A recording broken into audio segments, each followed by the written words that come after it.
name's Host Eric. I'm the host of Talking with Famous People. I'm here at the Partisan in Merced, and I'm here for the open mic night. I just brought my guitar. Well, I brought the amp, but I'm hopeful that I can just plug into whatever this guy's plugging into. You know. Is this plug into something back there?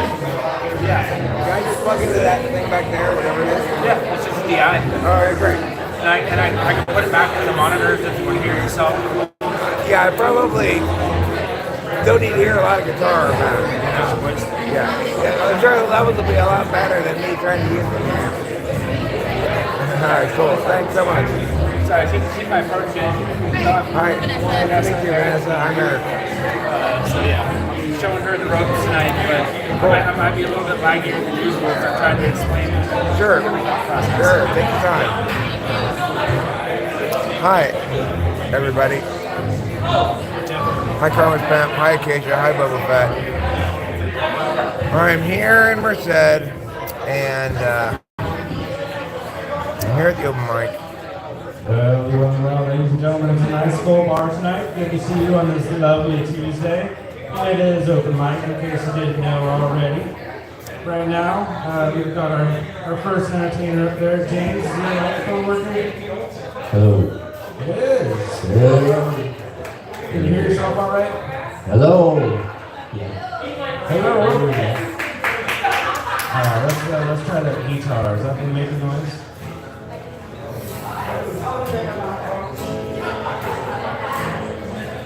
Can you hear it out there? Yeah, keep playing a little bit. So I'm going to plug directly into the direct end myself, you know. Tonight, unlike last time. I don't know where I am on the list. Wherever he puts me, you know. I just told him, whatever, wherever.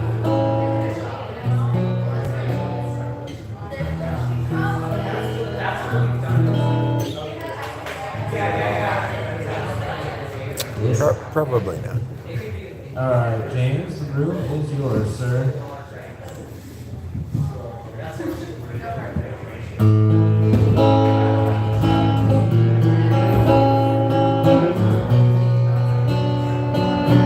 Sounds like Ruben called it before it even started.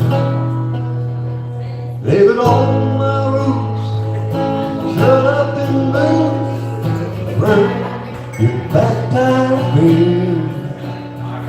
Your last one to know, last one to show you, last one that thought I'd see there. I'm surprised, here in his life, and I took his glass of champagne. I toast you, said we make it through. You never give me the pain. Oh, I got friends, faces with a whiskey crown and the faces I can lose away. I'll be okay. I'm not big on those places they got thrown out. You know places I've got friends, no places. I've got friends in those places where the whiskey round and the cases might lose away. I'll be okay. I'm not big on those places that I've thrown out. No places I've got friends, no places.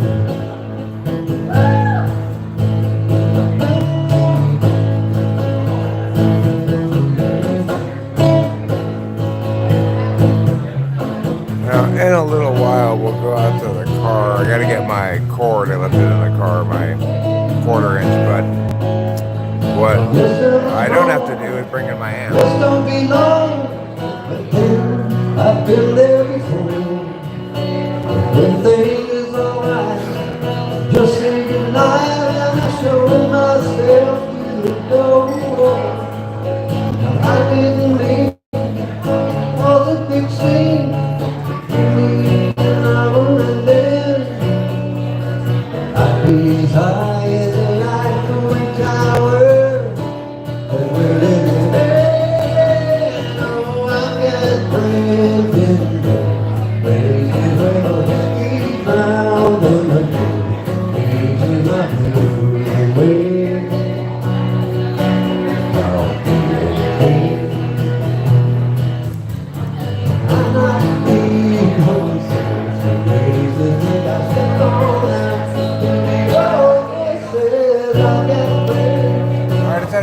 black hat tonight. I won't need my glasses.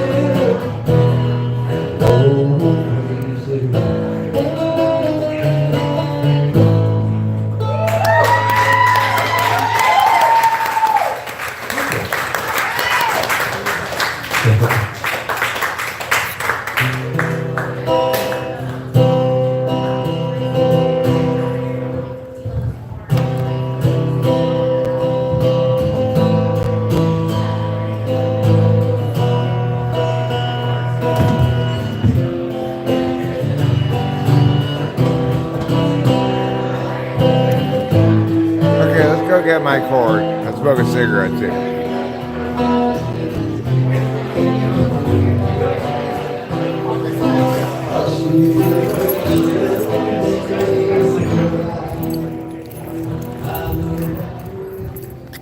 Alright, so where did I put my car, you might say? Normally I park in the back. It's quite a journey back there to get my stuff, but today I found a spot right here across the street in front of the movie theater. How convenient is that? The answer, very convenient.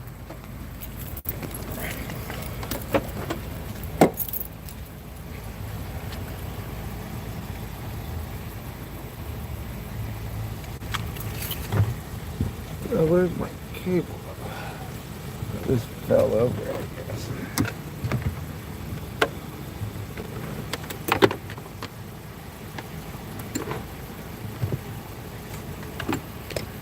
There's my cable. So now I got my cable out of the car. Again, let's smoke a cigarette and then I'll go in and I'll wrap up my cable.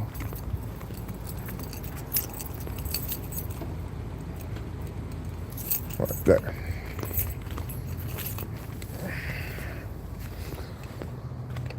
So, pretty good turnout in there tonight. It's pretty cool. Fair number of people in the bar. Seems like maybe a more engaged audience as well than the last couple times I've been here. Of course, it's up to you to successfully engage the audience, but some audiences are a lot more sort of willing to pay attention than others.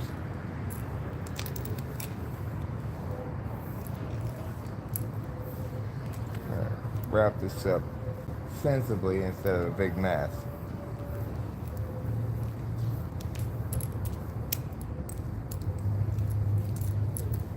There we go. That's what I'm talking about. That's a lot tidier now. Okay.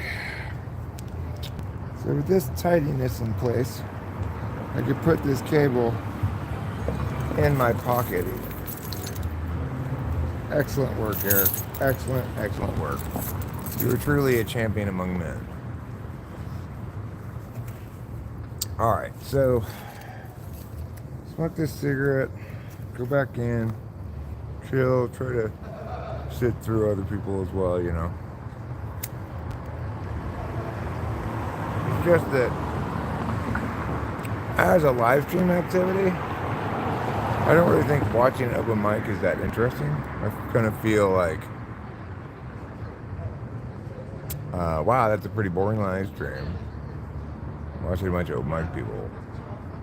I'd like to think I would be more interesting to viewers of this channel because I'm me, but you know, it's nothing you can't see any live stream any day. Me playing some songs. The only difference is now there's a live audience, you know. So, oops, health tube.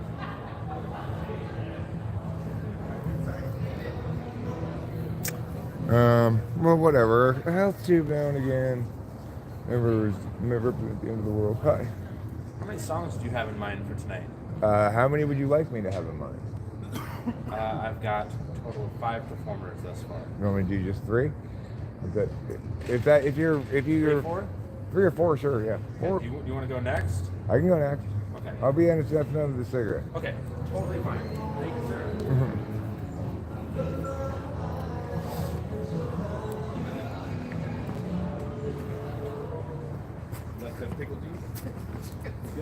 Yeah, I'm accommodating. I don't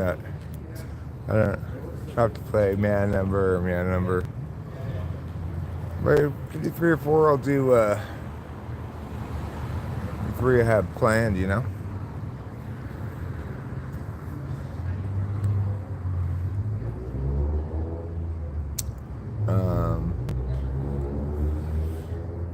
The advantage of going early is then you don't have to stay such a long time and get back home at a reasonable hour. Although I'll try to stay for the performer after me at least to be polite, you know. And presumably the advantage of going later is that maybe more people are there, but I don't think it's really going to make any difference anyway, so.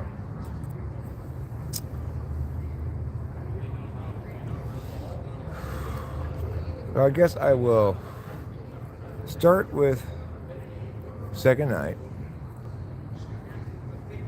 then do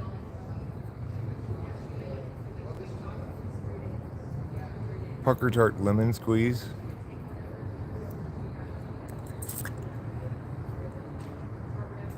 and then do Gregory, and close with destruction of the whole damn world.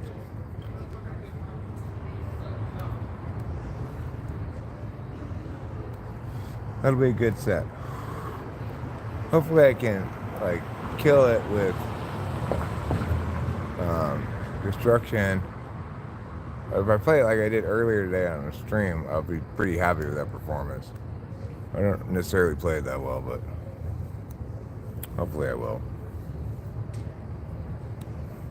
At least I've got it practiced.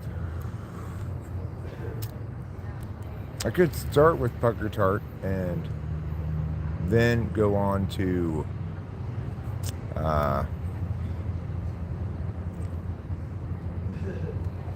second night. That might be smarter.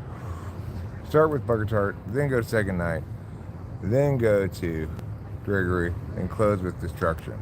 Those are 4 pretty quick songs, so I should be able to pull that off in short enough order.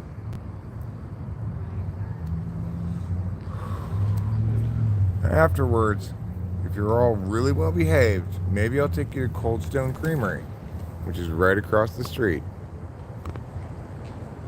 Okay, there it is, Cold Stone Creamery, where they mix different ice creams together for some reason. All right, let's go back inside now. We've got our chord. We've got our brain, everything we need. In the street of the night, hold me darling, hold me tight. You are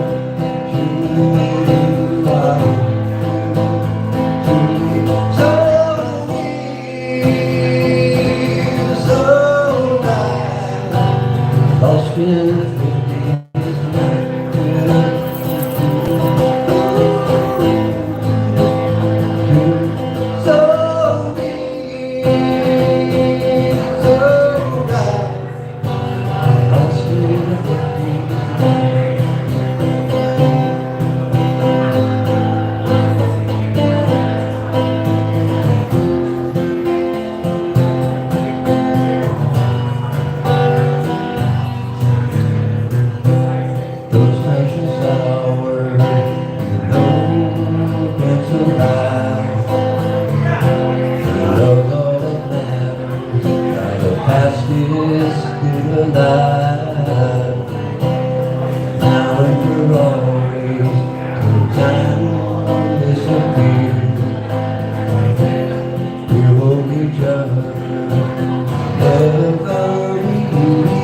Nobody can change your mind, Ivar. He's an INFJ, a real one, a fully developed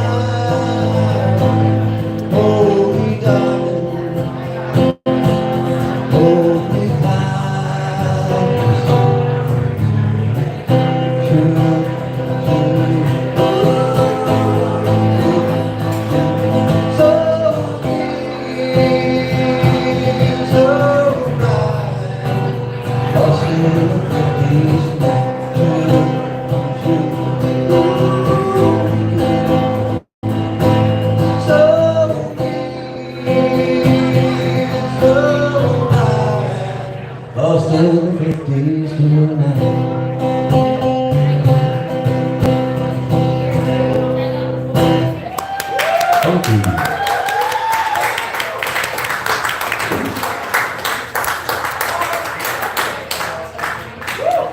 Yeah, James, you're muted, buddy. You can unplug it. Thank you, sir. That was amazing. For our next, I always want to say contestant. How fucking long have I been doing this? And it's like a game show. And I'm just like, all right, Eric, you are the next contestant on The Mic Is Right. Come on down. Give us a moment. We're going to set up.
Check, mic check.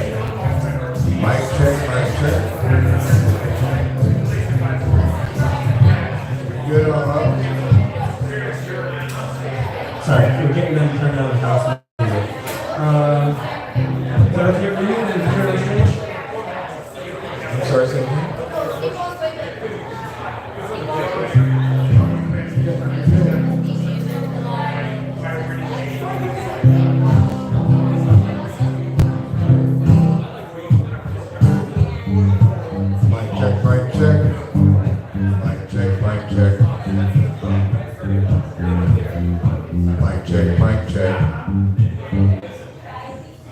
Go? Alright, cool. Alright, so I'm going to play 4 quick originals. The first one's called Pucker Tart Lemon Squeeze. It's about a gentleman who has a half a lemon for it. Oh, well, he's Pucker Tart Lemon Squeeze. Friendliest guy that you will see. Yes, he wants to be your friend, but he comes from around the bend, so be your wine until he sees you again. Pucker Tart Lemon Squeeze. He's a friend to you and me. He's international delight. Favorite go-to right-hand guy. International like him. Also big like friend of Beaver me. Busiest creature, busy as a bee, and busy as a beaver. And so much busier than Pucker Tart Lemon Squeeze. Well, he's Pucker Tart Lemon Squeeze. Shabba-doo-ba-da-ba-ba-doo-da. Pucker Tart Lemon Squeeze. Shabba-doo-ba-da. Yes, he's Pucker Tart Lemon Squeeze. Shabba-doo-ba-da-ba-ba-doo-da. Pucker Tart Lemon Squeeze. Shabba-doo-ba-da. And if you go to visit him for starts, remember to bring some sour or tart. He's not a fan of sugary treats because he's Pucker Tart and not Pucker Sweet. Well, he's Pucker Tart Lemon Squeeze. Frankly, the guy that you will see. Yes, he wants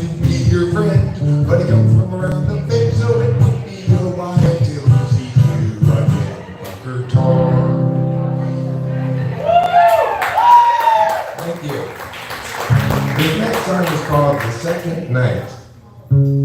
It's the second night when you start to feel strange and you're wondering if the range is on.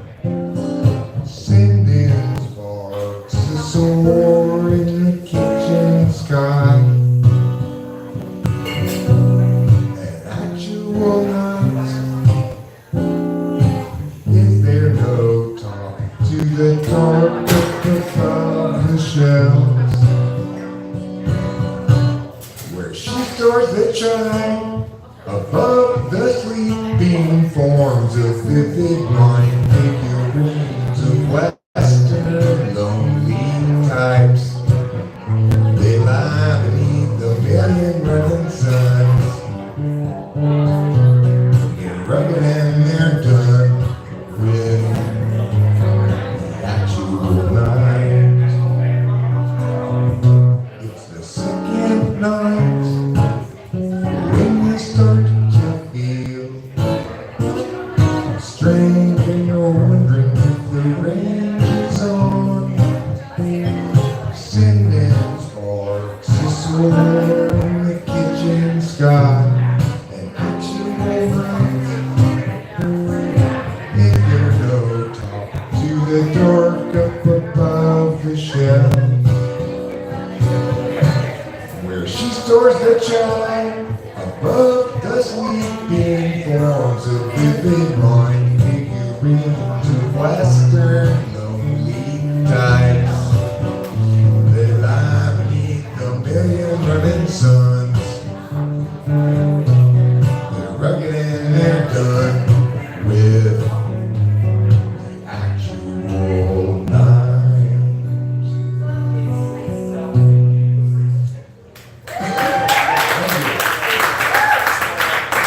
Okay, for my second song, I'm going to play Gregory in Disguise. He's Gregory in disguise and full of pockets. Now he's walking down the drive, averts his eyes. He doesn't want you guys to realize that he's Gregory in disguise and in his pockets. Now he's walking down the drive, averts his eyes. He doesn't want you guys to realize that he's Gregory in disguise. He gets lies, wants to confront the man. Oh, be telling them, but every time he tries, they only run and hide. Up in his eyes, just to get at him. So now he's Gregory in disguise and in his pockets. Now he's walking down the drive, averts his eyes. He doesn't want you guys to realize that he's Gregory in disguise and in his pockets. Now he's walking down the drive, averts his eyes. He doesn't want you guys to realize that he's Gregory in disguise. He hates the lies, wants to confront the man. Oh, he's telling them, but every time he tries, they only run and hide. Again, he's nice and again. But then the bridge brings up new approach. Sneakily, he'll try to encroach upon the guilty man for I could get the chance to yell at them. He's Gregory in disguise and in his pockets. Now he's walking down the drive, averts his eyes. He doesn't want you guys to realize that he's Gregory in disguise. Okay. And for my last song, I'm going to play a song called Destruction of the Whole Damn World. My name's Eric. My YouTube channel is Talking with Famous People. YouTube.com/talkingwithfamouspeople. In fact, I'm live streaming right now.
had the chance to buy. She forgot about shutting off, although she ought to call. Should I?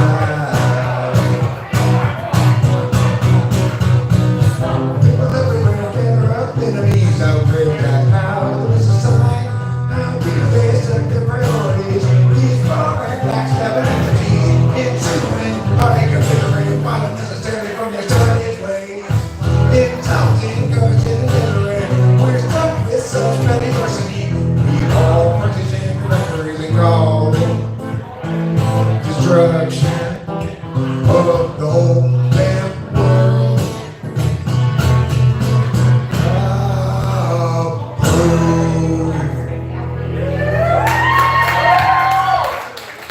Thank you. I was there. I came over. Talking like tennis people.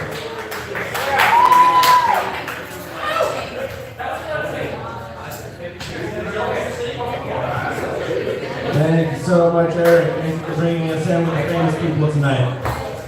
All right, we're going to have a big Dr. Rhythm up next, so give us a couple minutes to switch the stage around. We'll get right back at it.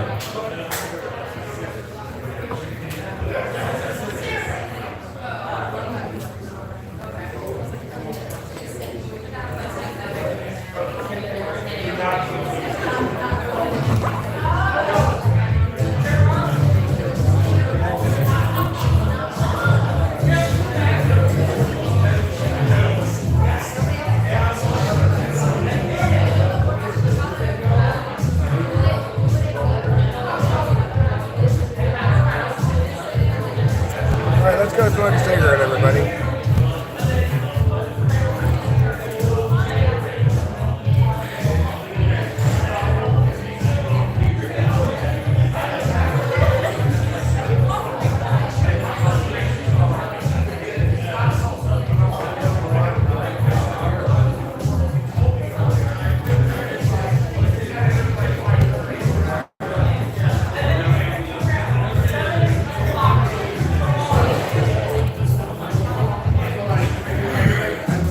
Okay, so let's go outside and smoke a cigarette.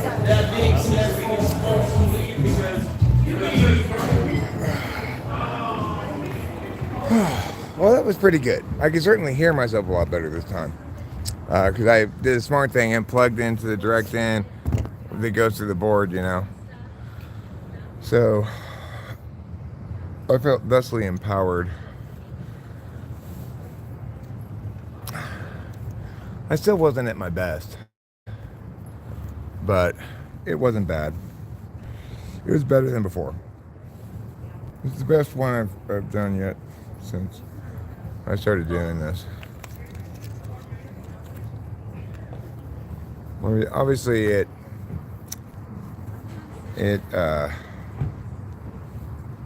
has a more limited, I guess, scope of appeal when it's just me and not Rachel singing, but on the other hand, it's like it's a little less sloppy too, so it's kind of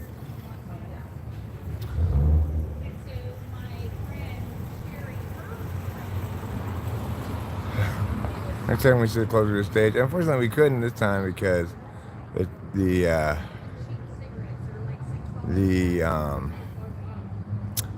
what do you call it? The fronter tables were taken. Thanks, Acacia. Thanks, Ruben. Thanks, Lou. Thanks for Rachel. Thanks, Spoon. Well, thanks for saying too bad you can't beat the sound of the phone. I can't, and obviously I'm sure it doesn't sound great coming through the phone, but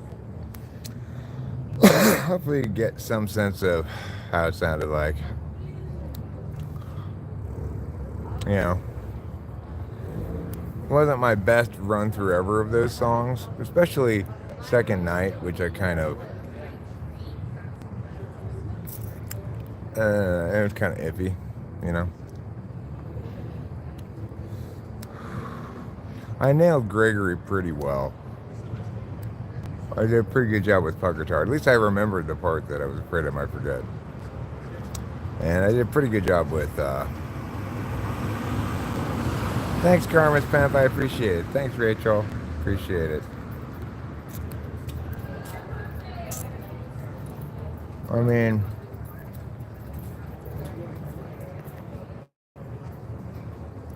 I think it's fair to say that people were reasonably engaged with what I was doing. So that's good. And like, the 3 times I played here, I played like a total of 12 songs. I played Gerald twice. I played Cloudy Day twice. And I played Gregory twice, but everything else has been a new song, you know. Trump 2923. Yeah. 2024 is not enough. By the time it's 2923, he should get another 2 terms, I think. You and your white boots. Yeah, I might have coming to the town. I think you're only supposed to get 2 terms total, but if he lives to 2923, he should be allowed to get another 2 terms. Even if we don't want him, you know, just the impressiveness of living that long.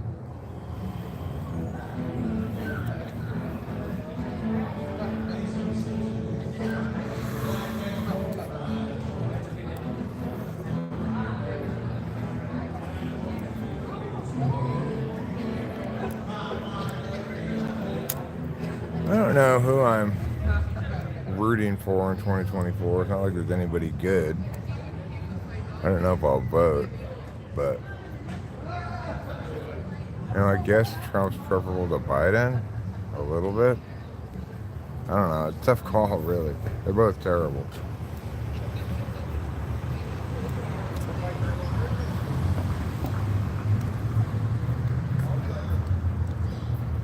I think you're rocking, Eric. Well, thanks, Rachel. Thank you. I appreciate it. I had stopped on the way down here and stopped at a taco truck and had a big burrito from there. It was delicious. I ate about half of it. The rest of it's in the car. On the way back to Mariposa, I must stop at a gas station because I'm only on. Well, the worst case scenario thing happened. It showed me at one point, like, oh, 2 bars, red light comes on. No, you weren't well behaved enough. I'm sorry, Keisha. It was your bad behavior that ruined it for everybody. So, then when I was pulling in here, it's like, oh, you're not really that out of gas. You actually have 3 bars left now. So now when I get back in the car, the red light's not going to be on. But I have to remember to stop and get gas or else I'm going to struggle to make it back to Mariposa, you know?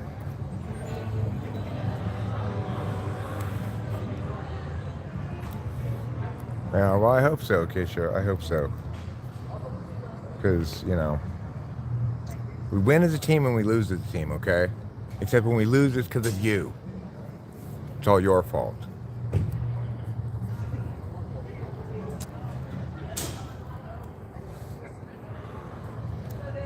The open sign on Culture and Creamery is still blinking, but there's nobody in there and the lady's cleaning up, so I think it's actually closed.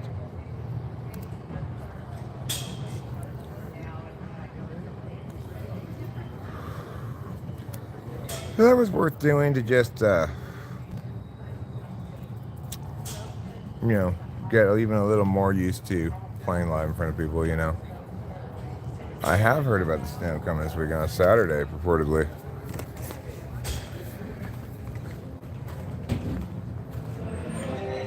That raccoon energy. I'll get that for you. Riders on the sea.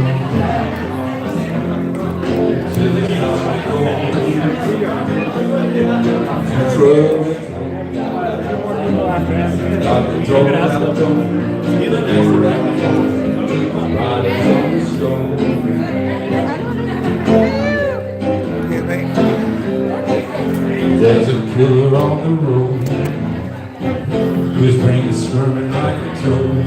That kind of sounds like Lou Reed. Take a long holiday, let your children play. If you give this man a ride, family will die. Killer on the road.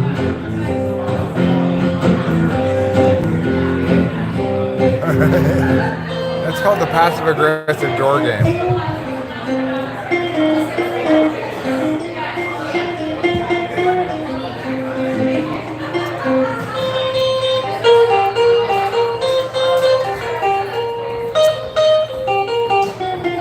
I agree with you, Rachel.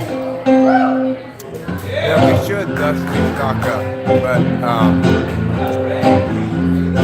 I will also say that Girl, you gotta love your man. Girl, you gotta love your man. does this guy sound like Lou Reed? Make them understand. And I gotta say I like this song too. It sounds like a Velvet Underground song. The life of living, you gotta love your man.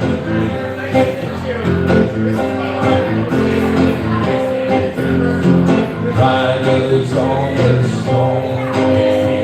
Riders on the storm. Oh, this is a Doors song. Riders on the storm. Riders on the storm. That sounds a lot better than the Doors version of the song. I hate the Doors song, but that sounded pretty cool out there. Straight up the jungle.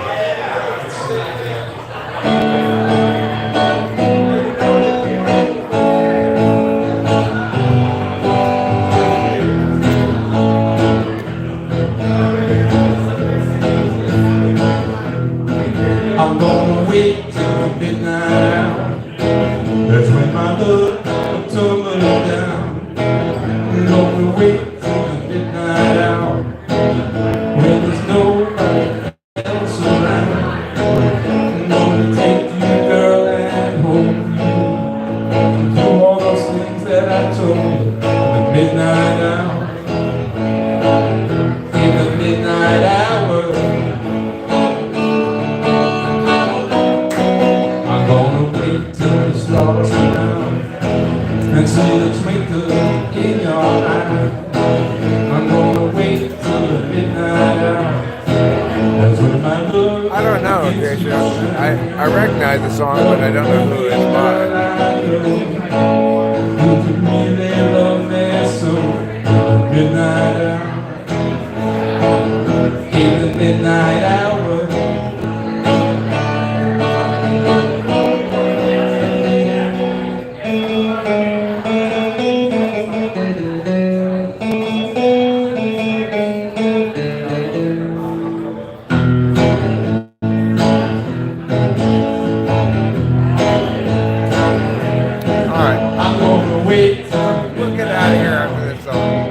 Back up to Mariposa.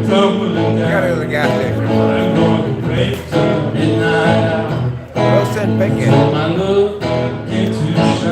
There you go. Well, the only girl I know who can really love me so in the midnight hour. In the midnight hour.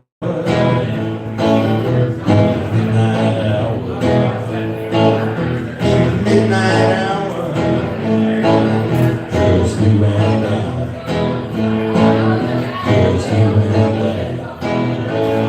In the midnight hour.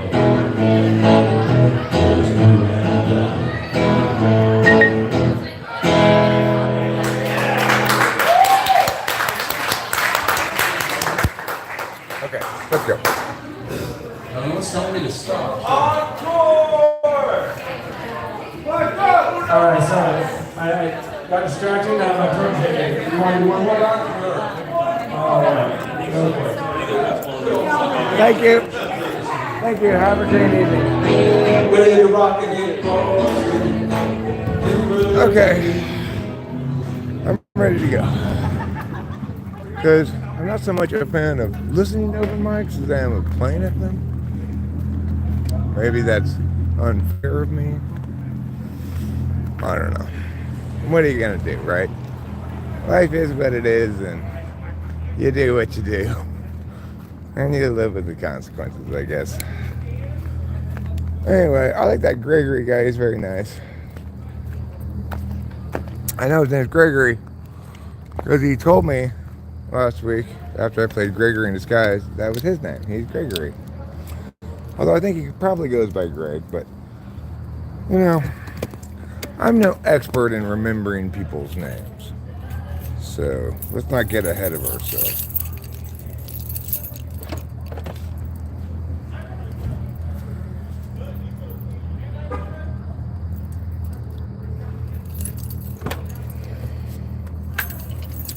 Okay, we're gonna put the guitar back in the back seat here. We can ride safely all the way back to Mariposa, and then we are going to get into the car and drive to the gas station. Once we've done that, I think we're going to all feel a lot better knowing that we have enough gas to get home. Especially you. But especially me.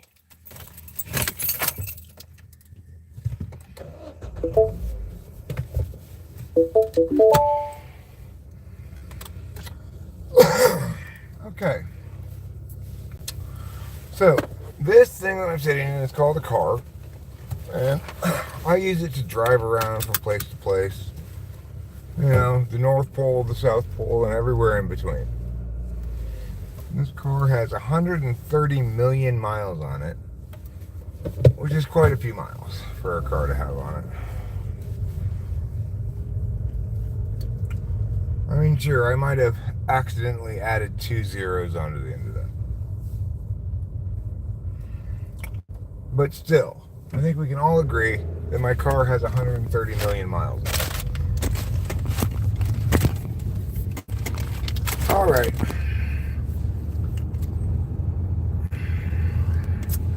So one of my many New Year's resolutions that I start to have, I can have them at any time of the year. That doesn't need to be at New Year's for it to be a New Year's resolution for me.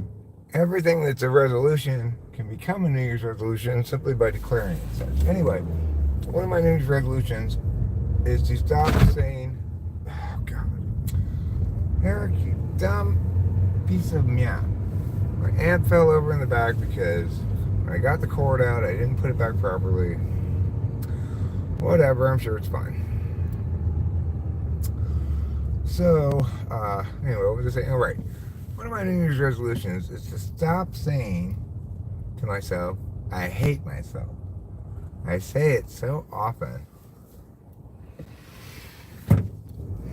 So I've been trying to say to myself, no, Eric, you don't hate yourself. You like yourself. I don't think it's particularly useful to say I love myself. Well, that's all well and good. I hate myself doesn't mean I don't love myself. It means I don't like myself. So,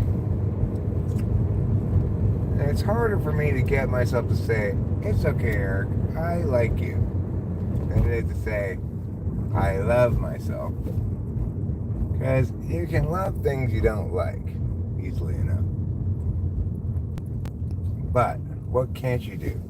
You can't like things so easily. Like, I love Trouble. I don't necessarily like him. Depends on my mood.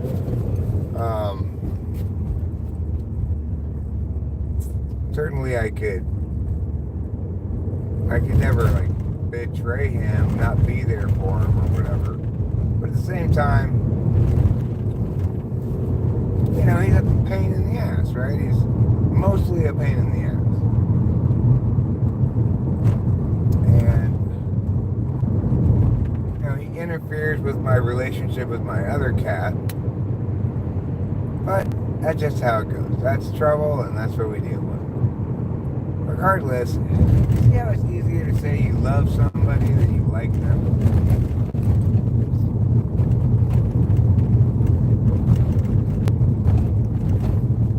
I was at Flow State stream earlier. They were talking about how, like, everything's fixed. You know, music's fixed, the entertainment industry's fixed, even sports are fixed, everything's fixed. I just thought, that doesn't make any sense, you know? The problem that people have when they're thinking about something like that wrong is that underlying what they're saying and thinking is the idea that somehow, somewhere, there are some people who aren't like everybody else, who are special, have a clear vision, And these special elite people have uniform agreement about stuff, etc. Like Taylor was saying how gangster rap was some kind of a plan by somebody to sell criminality to the heartland. It's just like, okay. He thinks Eminem is part of some kind of planned information agenda or whatever. I'm like, well, I mean, isn't it more likely that he just grew up listening to hip hop and practiced to become as good as he could be, and then eventually was selected because they thought he was going to be profitable? You know, doesn't that seem to make a little more sense? But Taylor's like, you don't actually know, Eric, that Eminem practiced a lot of the kid or anything. And I'm like,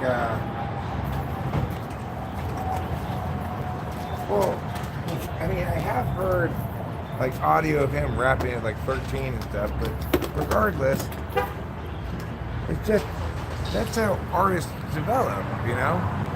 They may or may not succeed in their development, but they start off practicing and they're not very good, and they practice more and they get better, and, you know, it just doesn't make any sense that Eminem could be a sort of a fictional artist because he's too good, right? I mean, it's like he's really, especially when he came out, he was surfing the curve 100%. It makes sense that he would have been popular. It was exactly the right thing, exactly the right moment, you know? As Snoop Dogg famously said, the great white American hooking up with the king of the West Coast. It was tailor-made for blow-up, huge level success. Yes, it's true you can manufacture success in a variety of ways. Look at the Dave Matthews Band. They became successful by doing all the TE shit really well, doing an email list, managing that, and touring a lot, playing a lot of gigs, engaging with the audience, a bunch of things that aren't making good music to be successful. But you can look at other people who obviously rose by virtue of their quality. Somebody like Johnny, and that's really how it works in the contemporary milieu, is that somebody has to kind of succeed on YouTube independently first, then maybe they'll hook up with a record label or something. The idea that every piece of media, every musical artist is successful is serving some larger agenda and is planned by some central party who understands more clearly than any of the rest of us do exactly how Mia is going to play out if they work it like Mia. It's crazy, you know? There are plenty of examples of stuff that have all the industry support in the world behind them, all the marketing in the world, and they don't blow up, you know? So what do we make of that? The fact is, the idea that there's some singular group of elites that make all the decisions is simply contraindicated by what we know about reality, right? It's like on that panel for flow state, they couldn't find really any solid agreement, you know, about things. Anyway, even though that's Taylor's stream, presumably like-minded people come on there, yada, yada, yada. Even so, they couldn't agree. Around here, even among people who are smart enough to tune in to Talking with Famous People, which suggests that they've got an unusually acute sense of correctness or an interest in being correct or something like that, I can't attain much agreement over anything. why would these so-called dominant elites be any more capable of consensus than anybody else? They're just some guy or some lady, same as everybody else. It's just some guy or some lady. When we try to make up these, NI connections predicated on coincidence in time and or like, well, this happened after that. Do you think that was an accident? That kind of reasoning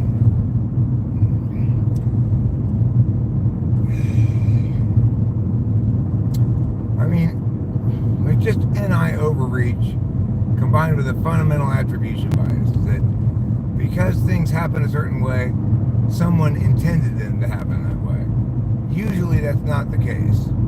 People aren't that good at predicting outcomes.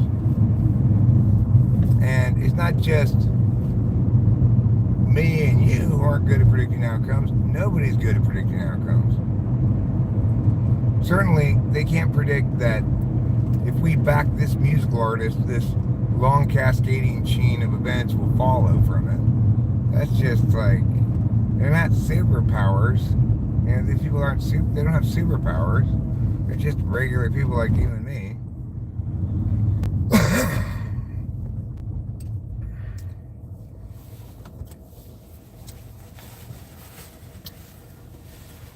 The thing is, of course, I get that people don't really like ambiguity.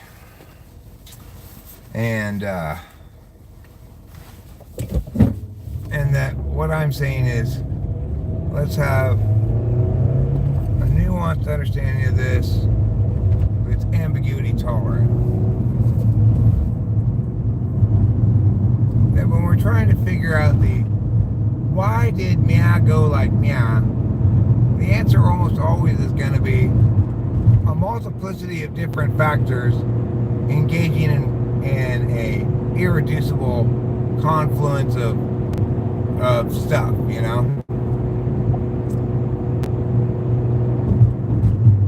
The idea that even sports, like the Super Bowl, is fixed. And the thing is, nobody involved in the Super Bowl has any financial interest in fixing the Super Bowl. They're all making a lot of money, and their career is put in jeopardy by any kind of cheating like that. Plus, you'd have to betray your whole team. All of them are trying their hardest. They're saying, well, the players don't think it's fixed, but it's the refs that fix it. Except, it's conceivable that it's true that in some games, a given call, one way or the other, can make the difference, but that's not the case in lots of games, and every bad call is heavily scrutinized.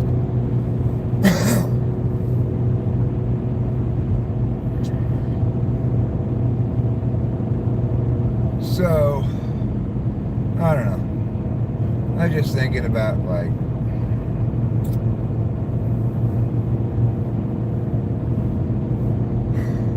I guess how difficult it is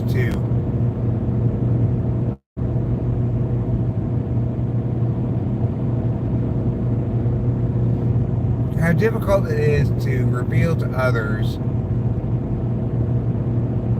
the clarity I have about things, because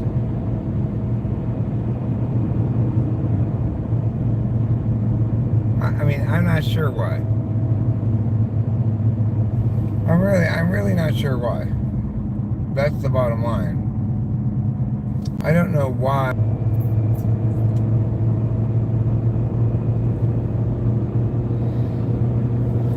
I know it's not any shortcoming of the explanation. Maybe the explanation is too complicated, maybe the explanation's, I don't know, actually.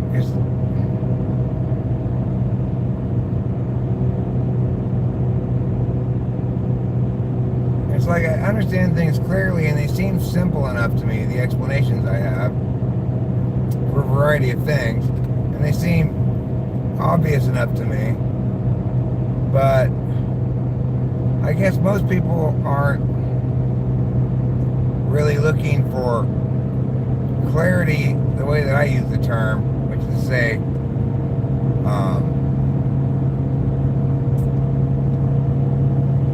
the kind of clarity that emerges from rigorously thinking about something using good strategies to do so as well. But there's this sort of feeling of clarity, I guess, that people get when they find something that confirms, some kind of confirmation bias that helps them to feel increasingly certain about things that not only should they not feel certain about, but that are completely wrong. I mean, even if it's the case that the Super Bowl is fixed or what have you, we certainly don't have adequate reason to conclude that. And everything we know about the mechanics of life from our own experiences tells us that's not how shit works. Sure, it's possible to fix a sporting event, but when we see the way that sports operate, how you get the most successful athletes, the most competitive people, struggling desperately in an environment that has endless checks and balances against corruption. No, there's no coach, no team that's okay with losing a fixed match, right? You have to concede that everybody's in on this. There's no legitimate competition almost at any level, right? For that to make sense. Because there's no reason to imagine that kids are authentically competing in high school, authentically competing in college, but then starting to fix matches as pros. Why would they pick up that new habit all of a sudden when the way they got into the pros in the first place is by competing authentically? It just doesn't make any sense, right? It's like as soon as things get out of our immediate experience, we assume people operate differently. But they don't. People are the same everywhere you go, Wrong and sure anyway.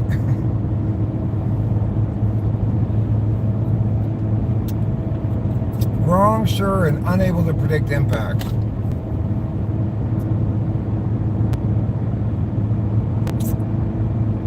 Well, that's life in the big city. I remind myself sometimes the alternative to my current frequently frustrating state of affairs is to be one of the people who frustrates me. So I'm not saying Taylor frustrates me or anything like that. I was just using that as a quick example of what I would consider,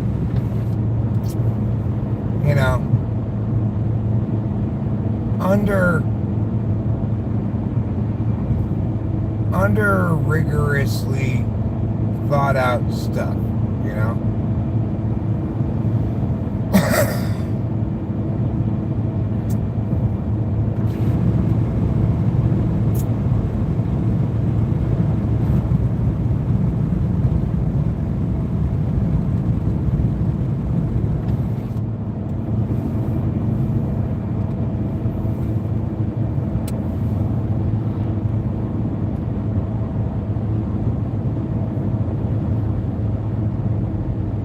At the same time, I also recognize that I am doomed to a lifetime of banging my head against the wall, right? Like, when I was talking about evolution earlier, Fly Guy comes in and says, actually, the more complex the creature, the faster they evolve. The simpler the creature, the slower they evolve. So, I think what he was saying is, well, isn't this a possible answer to your generations thing, Eric? Well, yeah, that is a possible answer to my generations point, but it's like somebody at some point has to recognize the fact that if I keep changing what evolution is to explain away these problems with it, it's not evolution anymore. It's some new thing. Additionally, like I was just talking about, well, this is a possibility, that a possible way it could work that would invalidate what you're saying is a problem with the existing evolution explanation. Well, sure, but that's not the existing explanation. So, while that's a nice intuitive notion, you're supposed to be defending the existing explanation called evolution, not explaining how any objection I have to the existing explanation for evolution is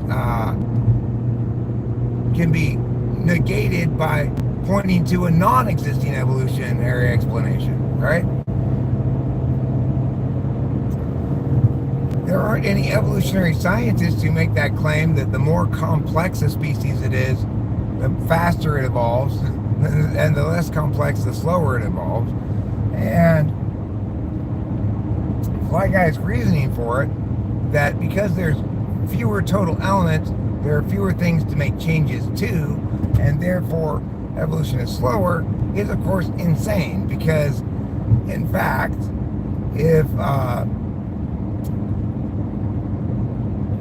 if you make a small change in something that has fewer elements, it comprises a larger change. So that just doesn't make any sense, right? That more complex species would evolve faster. If that's the case, then why aren't we seeing more complex species evolve faster? If we extrapolate out backwards from the amount of change to the genome of the human genome that we've been able to document over the last, say, 10,000 years, and we say, okay, now let's extrapolate backwards that amount of change back to, say, 10 million years, 100 million years, we don't get anywhere close to a simpler organism than humans, or a more primitive manifestation of that genome. We don't get anything like that at all. It just doesn't make any sense.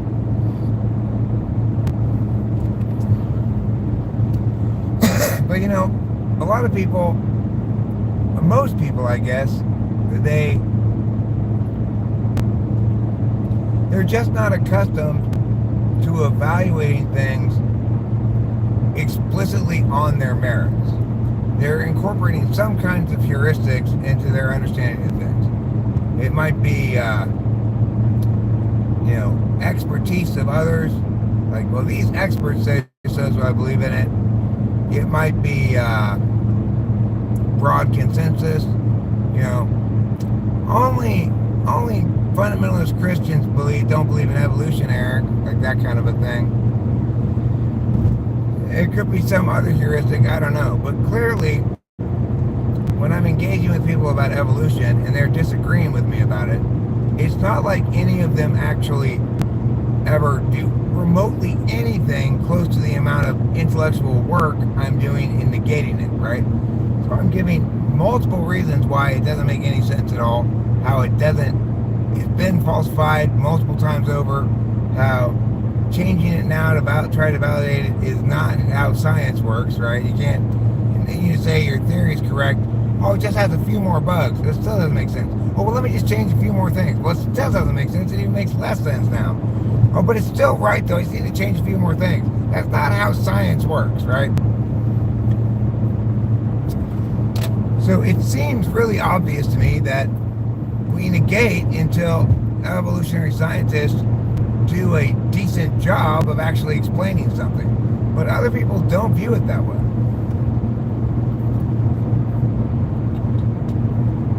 And it's hard to say why I fail to make headway with people, even though what I'm saying is so convincing. It should be. I evaluate all the things I'm saying, not just in terms of whether they're, say, the most affirmable position or non-affirmable position, depending on where it lands on the thing. But I evaluate them also in terms of,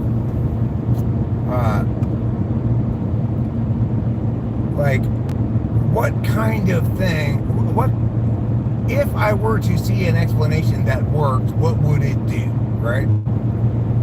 And evaluate things against that, regardless of what they are.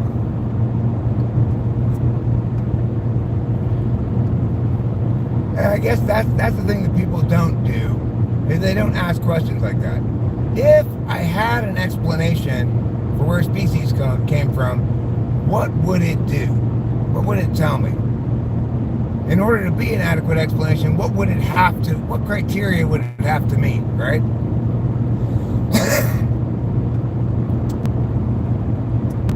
So obviously, with evolution, you need to have a clearly defined mechanism for how change over time within a genome occurs. And you'd have to have clear predictions that you could validate or falsify with either existing methodologies or potentially in the future with new technology or something.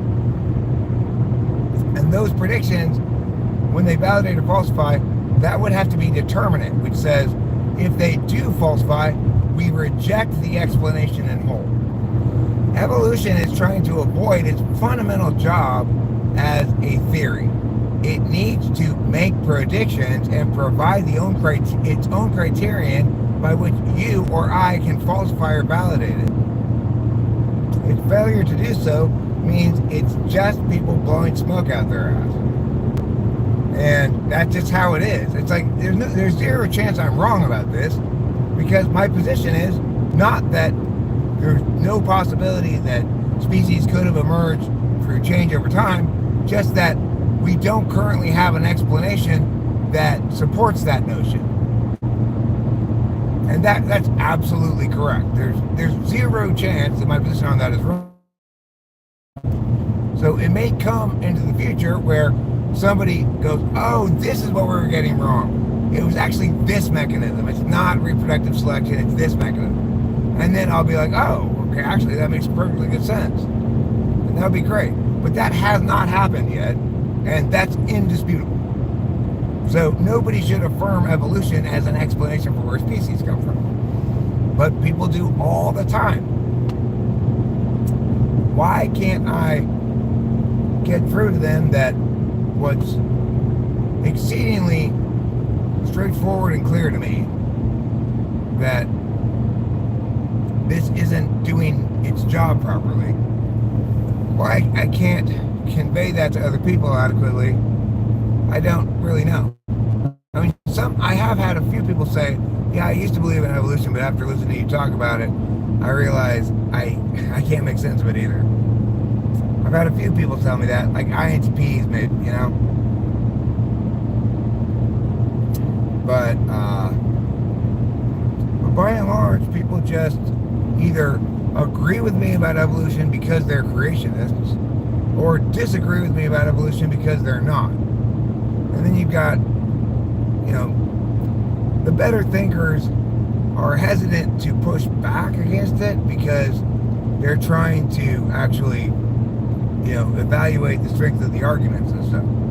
They're not such great thinkers. They give me a lot of pushback, and they tend to seize on the idea that this is somewhere where Eric's crazy. Eric's talking wild nonsense here. This is some place where we can agree, definitely Eric's wrong about this. Well, they probably can get agreement on that, from other people. But they shouldn't be able to.